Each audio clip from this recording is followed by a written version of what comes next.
Volume 2, Chapter 36, King George's War. The emergence of French colonial trade in the first quarter of the 18th century, spurred by liberal economic policies instituted by the French premier, Cardinal Fleury, provoked desires by its less efficient competitors to crush the trade by force.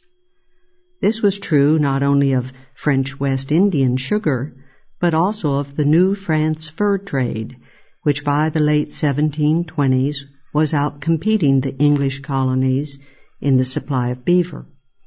It was true also of French fishing in the north, which was more efficient than English fishing, even after France had lost Newfoundland and Nova Scotia to England at the Peace of Utrecht.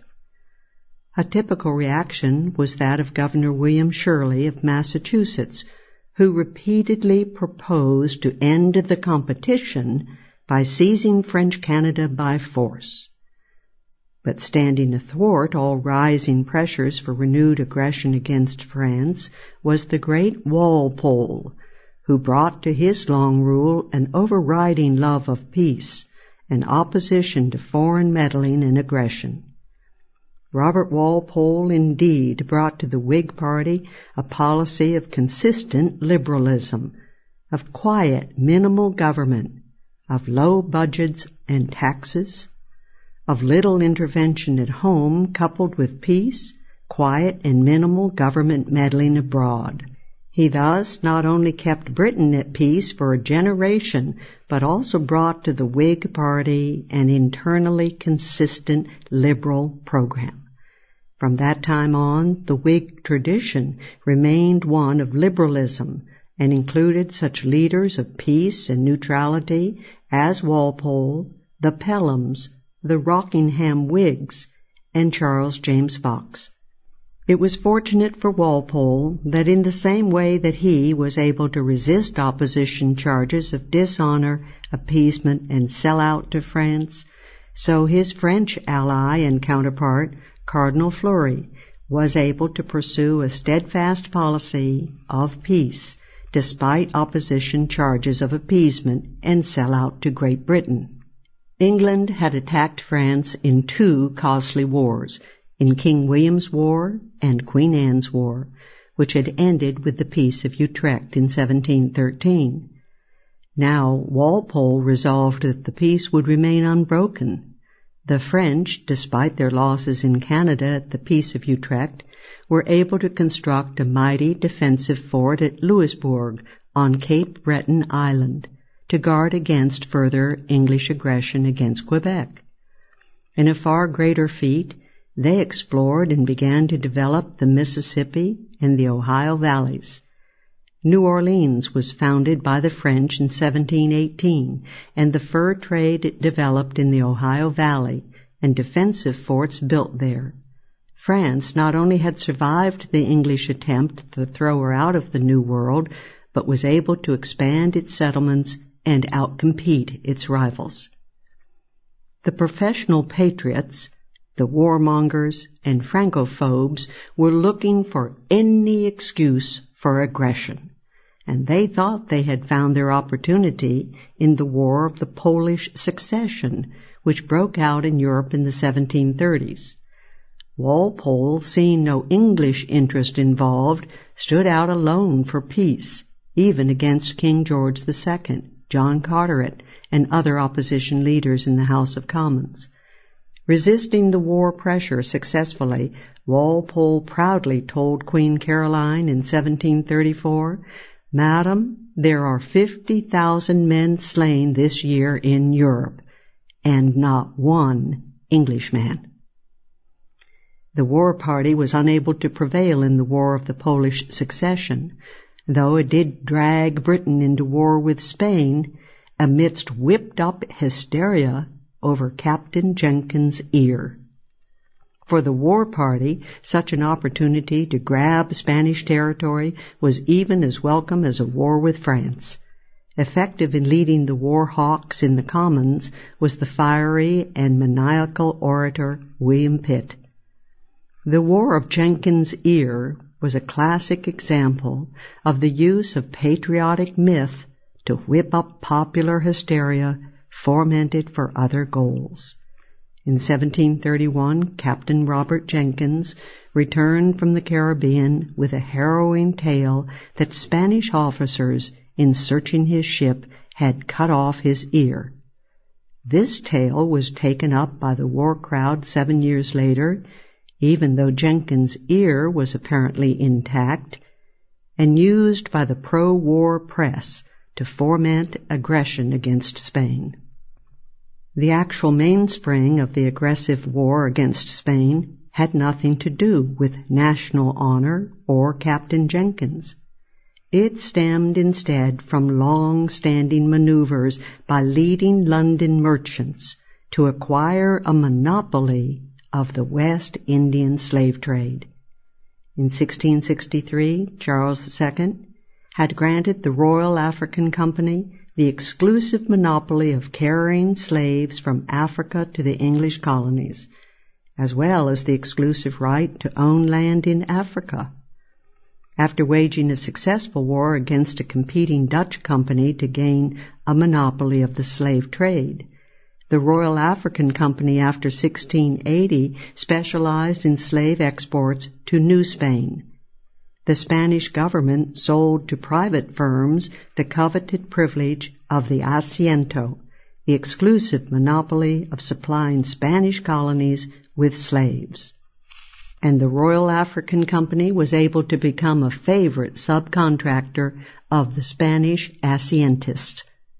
Its main trade was with the new Spanish ports, Cartagena on the mainland, Havana and Portobello on the Isthmus of Panama. In 1698, the complaints of the English planters over a shortage of slaves led the British government to cancel Royal African's monopoly and to throw open the English slave trade to other groups. The asiento was one of the main reasons for England's precipitation of the War of the Spanish Succession, known in America as Queen Anne's War, against France and Spain in 1701.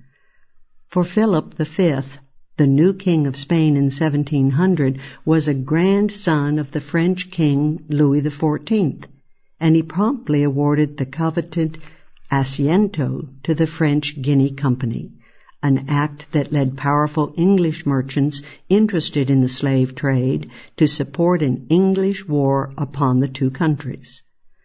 At the Peace of Utrecht, the British financiers achieved what they wanted, for Spain was forced to grant Britain a 30-year asiento for the slave trade to the Spanish colonies. The British government granted the asiento monopoly to the newly formed South Sea Company, which promptly used its privilege as a base for general trade with the Spanish West Indies, indeed as a base for a vast amount of illegal trade as well. The South Sea Company was an organization dominated by the leading West Indian merchants and planters. They were led by Alderman William Beckford, the wealthiest planter and an absentee landlord in London, and they supported the imperialist opposition to the Pacific Walpole. Now the Spanish government no more welcomed evasion of its mercantilist regulations than did any other government. It was the attempt of the Spanish Colonial Coast Guard to stop and search British ships in Spanish territorial waters that precipitated England's going to war, despite England's previous recognition of Spain's exclusive right of trade with its own colony. The Jenkins ear hoax was fostered by British merchants to gull the country into going to war in order to swell their profits in the illegal trade with the Spanish colonies. The interested merchants, allied to the jingoists, were led in commons by William Pitt, the main political protege of Beckford, and his boy patriots.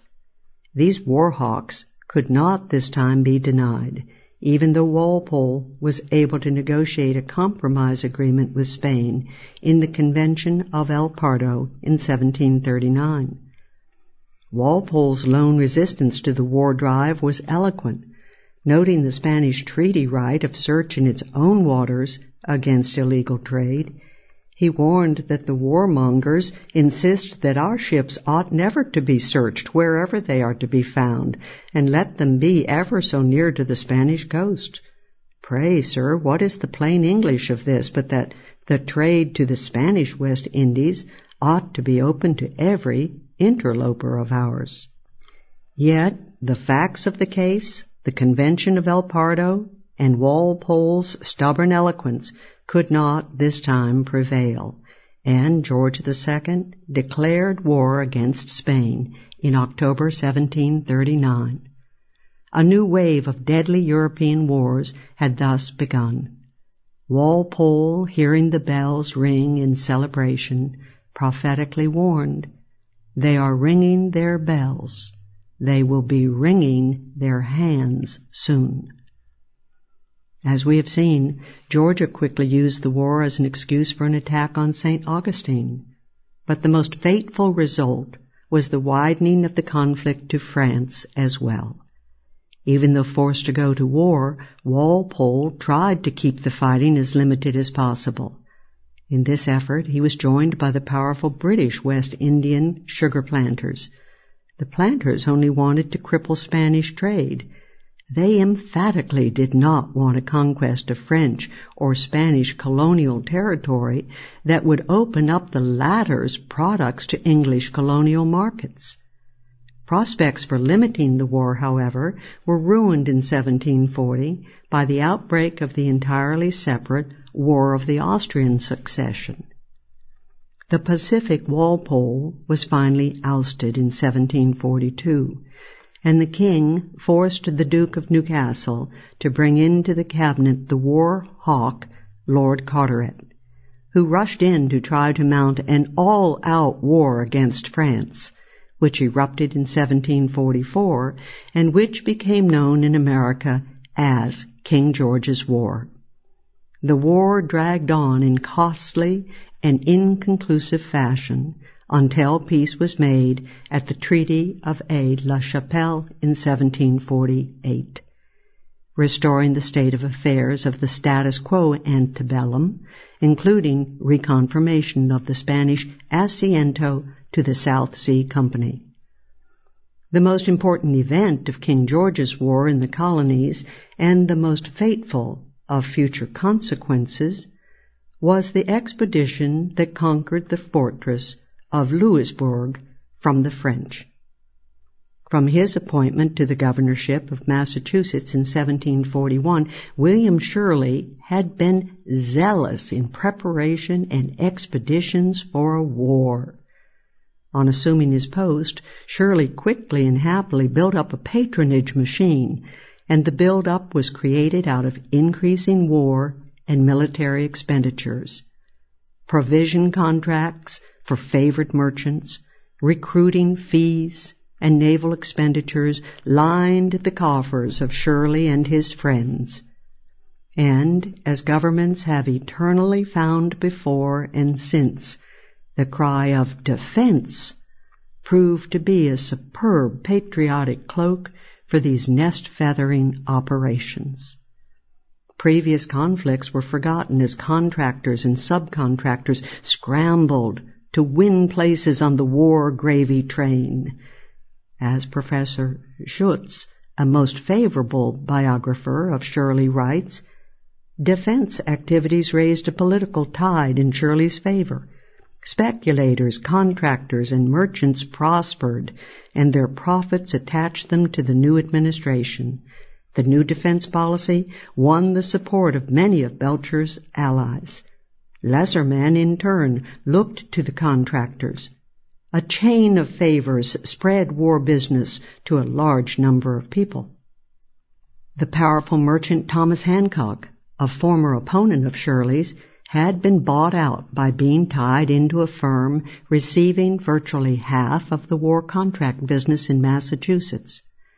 The old alliance with the merchant Samuel Waldo was further cemented by Governor Shirley himself, being made a junior partner in Waldo's enterprises. After France and England went to war in Europe in earnest in 1744, Shirley determined to escalate the war to the colonies and to capture the great fortress of Louisbourg. In this plan, Shirley was backed enthusiastically by the Duke of Bedford, the new First Lord of the Admiralty, and a leading imperialist and expansionist. Driven by patriotism, the desire to crush efficient French fur and fishing competition, and the lure of greater war contracts, Shirley pressed his plan. But the General Court balked at the difficulty and the great expense. Soon, however, in early 1745, the legislature, steered by William Pepperell, the great timber merchant, lent its approval. Pepperell was promptly appointed commander-in-chief of the expedition, and the choice colonelcies and contracts were handed out to Shirley's key friends. Shirley's sons-in-law, Eliakim Hutchinson and William Bolen, were put in charge of recruiting and provisioning. Waldo was made a brigadier general, and his son a commissary, and Pepperell's son-in-law was appointed a contractor. A large issue of paper currency was voted to provide the necessary funds. If Shirley and his friends had never had it so good, the same was scarcely true for the people of Massachusetts. Shirley hoped to raise 3,000 men for the expedition, but when enough seamen did not volunteer, the kidnapping policy of impressment was used to fill the quotas. The impressments caused riots in several towns and protests at town meetings. Here, indeed, was a harbinger of ominous things to come for the Crown and its relations with the people of Massachusetts. The expedition finally got underway at the end of March, 1745. Impressments continued, as 1,000 more men were sought, and bitterness increased among the public.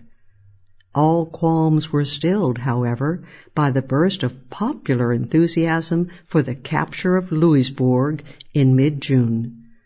Dreaming of and asking for more favors and a baronetcy, as well as his grandiose projects for the conquest of Canada, Shirley ladled out huge contracts to Hancock and his other friends for the maintenance and reconstruction of Louisbourg. Victory, however, soon proved to have troubles of its own in store for the conquerors.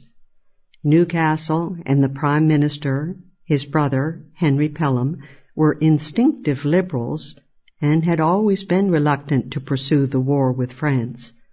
They were now increasingly appalled at the high cost and length of the war. Their major aim was to conclude peace as quickly and as gracefully as possible. Their main task was subtly to scuttle their own war effort, and in particular to stem the rise of patrioteering hysteria in England over the unexpected capture of Louisbourg, the kind of hysteria that called for all-out conquest of Canada, and that led the First Lord of the Admiralty to swear that he would hang the man who dared to surrender Louisbourg. Pelham and Newcastle were now afraid more of the English war crowd than of the French. Another such victory as Louisbourg would be disaster indeed.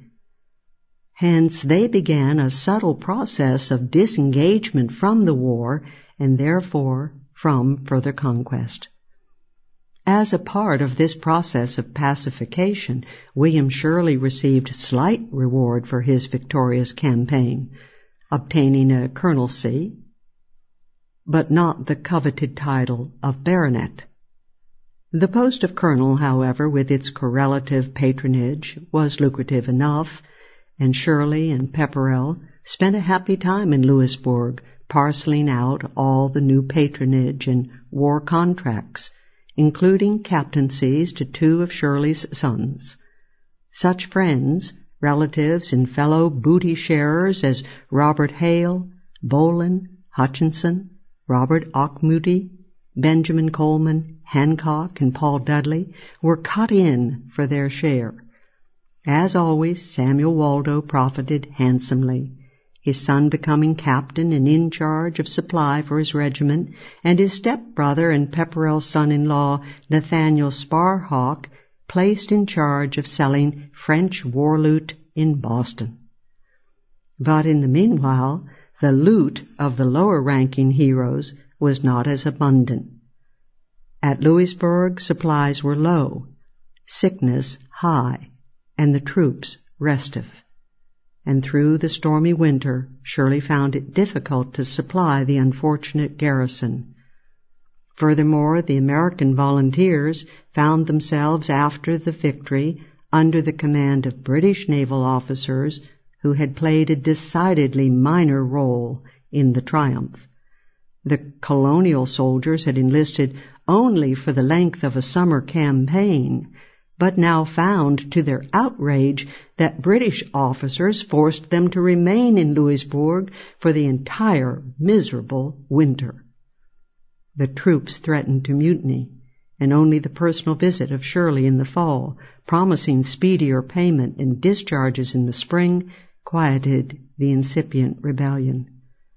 By the sobering spring of 1746, the people of Massachusetts began to learn some of the cost of their famous victory.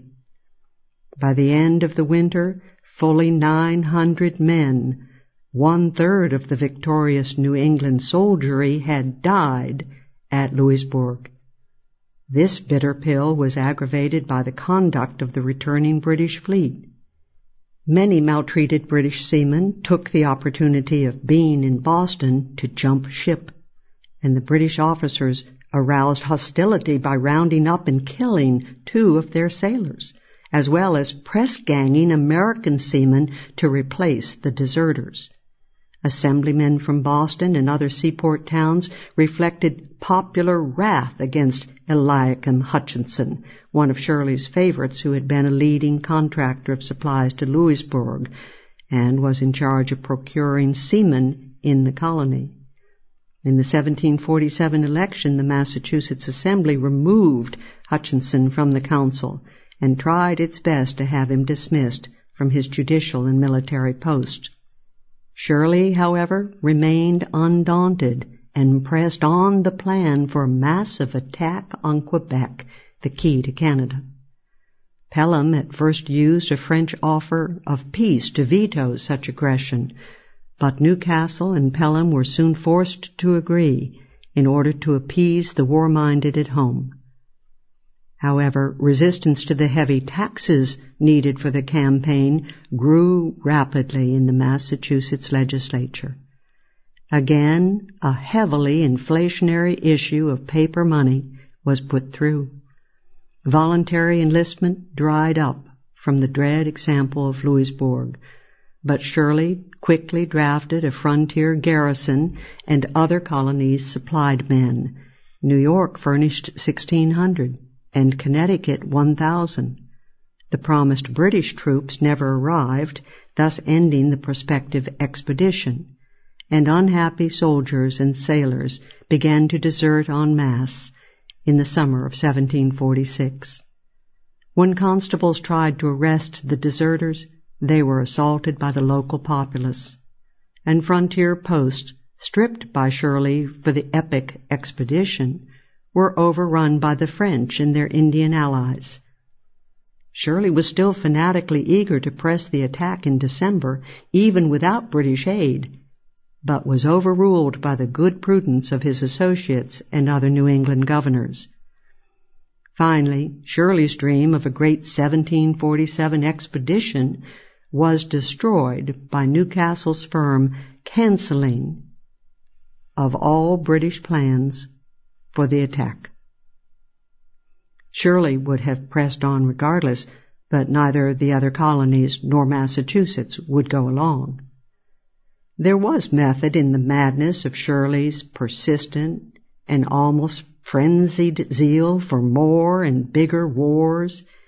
His ties of friendship and political alliance were held together only by the tenuous band of continuing mutual profit. The end or even the slackening of war meant lower government spending, diminished war contracts, lower patronage, slackened inflation, and tighter credit. And almost immediately, Shirley's plundering friends, the Waldos, Hancocks, and Kilbys grew sullen and restive. By November 17, 1747, the British fleet was ready to sail out of Boston for Jamaica. It still faced the problem of replacing its numerous deserters. A massive British press gang swooped down upon the British docks, seized almost 50 laborers, and dragged them to the ships. An angry Boston crowd of several hundred quickly gathered and began looking for British officers. The sheriff and his deputies were severely beaten. The mob captured several British officers as hostages for the impressed Americans, and then marched on Governor Shirley himself, who was harboring several other officers. The mob denounced Shirley for supporting the impressment. For a while, Shirley was able to cow the crowd into releasing a few officers, but then the mob regained its courage and began to attack the governor's house. A deputy sheriff was beaten and put into the stocks. The mob shifted their attack to the council room, and Shirley was particularly disturbed to find that the local militia refused to obey orders to assemble and put down the riot. The mob's courage finally faltered, however, in attacking the council and governor himself, but they did burn an oil barge, and they still held several British officers. Shirley finally found it best to flee to the safety of the island fortress of Castle William. The British naval commander, Charles Knowles, reacted as a true military man, threatening to shell Boston until his men were released. But the wiser Shirley finally prevailed upon him to agree to the mob's demands and release the impressed colonist. The rioting was over, and the rebellious citizens of Boston had won their vital point. Governor Shirley, considerably shaken, termed the riots an insurrection. The Assembly had given him no trouble, but he railed against various Democratic town meetings and especially against the mobbish, factious spirit of Boston. Shirley complained that Boston was being run by the lower orders, poverty and a low status in life being common charges to hurl against one's political enemies. The successful riot had brought home their power to the people of Boston and brought to a head the mounting opposition to the Shirley regime. After the riot, the opposition became far more vocal than before. The Boston Independent Advertiser led a determined attack on Knowles and on Shirley's war policies, including the inflation. Dr. William Douglas, the great hard money economic theorist, denounced Knowles as a tyrant and a monster of wickedness. Shirley, smarting under the criticism of the Independent Advertiser, asked the General Court to censure the paper. The subservient council agreed, but the Assembly rejected the proposal overwhelmingly. Governor Shirley, longing for the good old days of all-out war, again projected a great intercolonial expedition for 1748, this time against the French fort of Crown Point at Lake Champlain. But Massachusetts had issued an enormous amount of paper money in the 3 years of war, and the money was already depreciating rapidly. Tax monies were pledged far in advance for redemption of the paper. Shirley realized that the neighboring colonies would have to join the expedition, and he proposed quotas of aid from each colony. But the other governors, even in New York, which bordered on Crown Point, summoned no enthusiasm for the scheme. Furthermore, peace was nearing at last in Europe under the clever guidance of the Pelhams, and once more Shirley's grandiose vision of aggression and conquest had to be abandoned. In the meanwhile, sensing the approaching end of their joint bonanza, the faithful Waldo began to loot with might and main, deducting perquisites from the soldiers' meager pay for deigning to supply them with arms and clothing. Waldo also pocketed the assets of dead soldiers and sold their muskets. At Shirley's request for an accounting, Waldo flatly and indignantly refused. Shirley, fearful of breaking with the machine of Waldo's friends and relatives that had been his political support, did nothing. But Waldo broke with Shirley for his slackening of enthusiasm for the former's speculations. At the same time, another disappointed contractor, James Allen, made himself a leading spokesman in the lower house on the impressment issue. Feeling in Boston and the seaport towns was continuing high. To all of this, a special bitterness was added in Massachusetts when England handed Louisbourg back to France in the Treaty of Aix-la-Chapelle. To the colonists, this seemed the final betrayal of American blood and tears by the mother country. The people of Boston and Massachusetts had still more important grievances against the government. The threat of impressment especially affected New England seamen because their terms at sea were far shorter than those of the English sailors, who were used to very long voyages. The threat of impressment induced a considerable emigration of sailors from Boston to Newport. Even more damaging were the extremely heavy losses suffered by the cream of Massachusetts' labor force in King George's War. Boston's and Massachusetts' manpower suffered very heavy losses during the war. At sea, in Louisbourg, on numerous expeditions in the West Indies. One estimate holds that 20% of Boston's manpower was killed in 3 years of King George's War. This monstrous decimation, coupled with high taxes levied for public relief to widows, emigration, and the after effects of inflation, greatly depressed the economy of Boston, the only American city failing to expand in the years following, until 1760.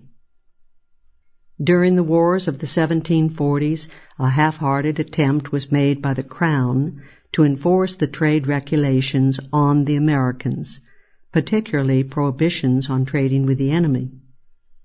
After the war, Admiral Knowles complained to the newly energetic Board of Trade that Newcastle had ignored his complaints of colonial trading with the enemy, and that he had to proceed on his own to enforce the law.